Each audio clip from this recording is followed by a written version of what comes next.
Hi. Why is this here? Click. There we go. Okay. Hi.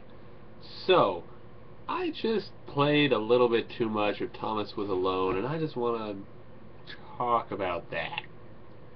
So, it's a game of jumping puzzles involving colored blocks. And don't get me wrong, it's not like Trine, where each one has like, shoots arrows, or grapples, or makes boxes, or whatever the heck the knight does that's so useful. I think he's just kind of there. He can stand on switches. That's nice. They're just colored blocks that can jump. There's gonna be some spoilers about the first 4 worlds of the game. I don't know how far I'm gonna go, but it made me feel feelings. It made me feel feelings. I don't get it. I don't get it. I don't get it. Okay, so the game starts out. I'm gonna jump ahead a little bit, and you're this light red. I'm just gonna say red rectangle named Thomas, and this is an artificial intelligence thing where people created artificial intelligences a while ago, and they just sort of happen to happen. So Thomas just pops into the world. He's like, I'm alone. Well, that's an odd first thought to have. And Thomas goes through the game trying to have friendship, because Thomas really doesn't like being alone. The first person he runs into is Chris, this tiny orange square, most useless person ever. He's slow, he can't jump high, his only real use is when there's a little crack in the wall that he can slip through, and he's so ecstatic when he finds those. He's pessimistic and self-conscious, and he hates Thomas, because Thomas just keeps showing him up. Thomas just keeps, jumping over him and being like, well, fine then. I hate Chris. I'm going to be honest, for the longest time, I hated Chris because he's so freaking useless. I'll get to why I stopped hating Chris recently in a second. But yeah, Chris is just pessimistic, self-conscious, sad, grumpy, bleh. I don't like Chris, and you have to babysit him the whole time because you have to have another block. You have to have, like, Thomas carry him and stay with him so he can give him a piggyback on the other blocks, and it's so annoying. So the third person is this ridiculously tall, skinny, yellow block named John. John is a jock or a politician or something. He thinks everything's awesome, he cares about his image, and he can just leap for miles. He's just like, peace out, boom, done. Okay? And he likes helping the little guy because it helps his image. Yeah. What? What? What image? Now, here's where it gets interesting. The fourth character, I've only met 5, and I'm going to stop after I tell you a few little things. The fourth character starts, and her name is Claire, and she starts out on a crumbling platform into toxic water. Toxic water right now has been like the thing that can kill you in the game. It's the thing you jump over. You don't want to touch it.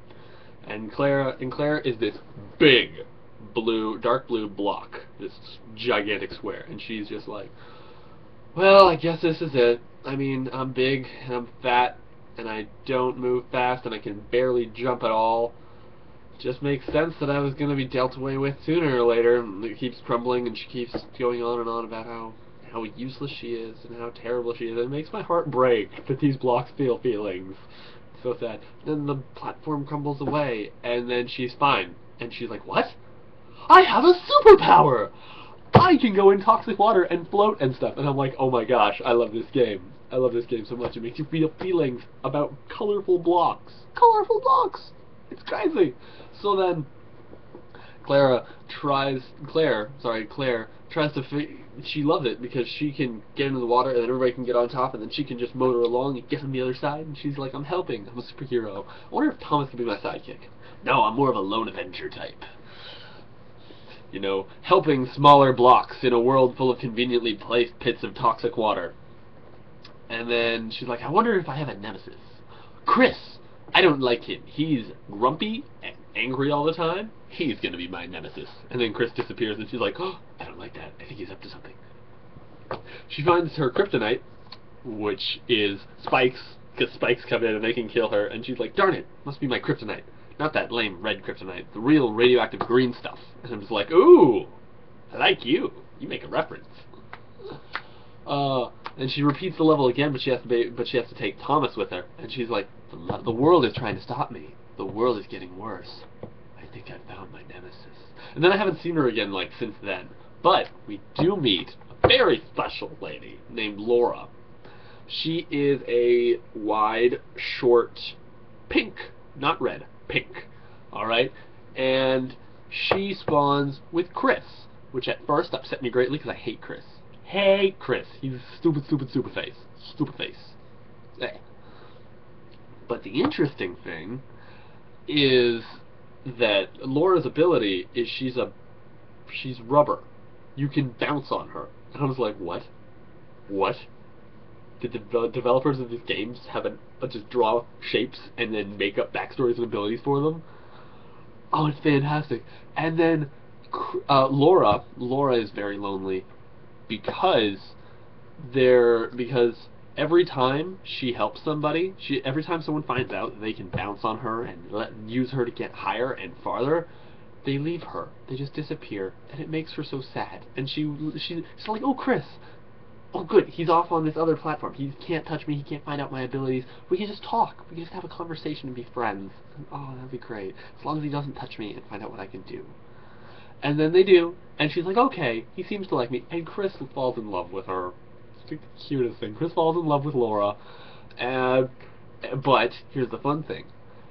This is all, like I mentioned before, this is all like they created artificial intelligence and then left them in a computer somewhere, and then somehow it all just sort of happened like this. So this shouldn't be happening.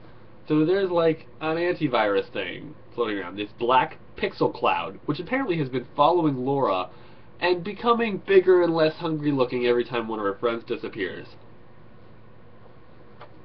Okay. And while Chris starts falling in love with Laura, then the rest of the gang shows back up, and Chris is like, go away. Like my alone time with my new girlfriend. He hasn't told her he likes her yet. And then I'm highly suspecting that Laura's gonna fall for John, because he's, he can jump super high, and he can do everything. He's like, other than being stupid tall, he's like overpowered. It's great.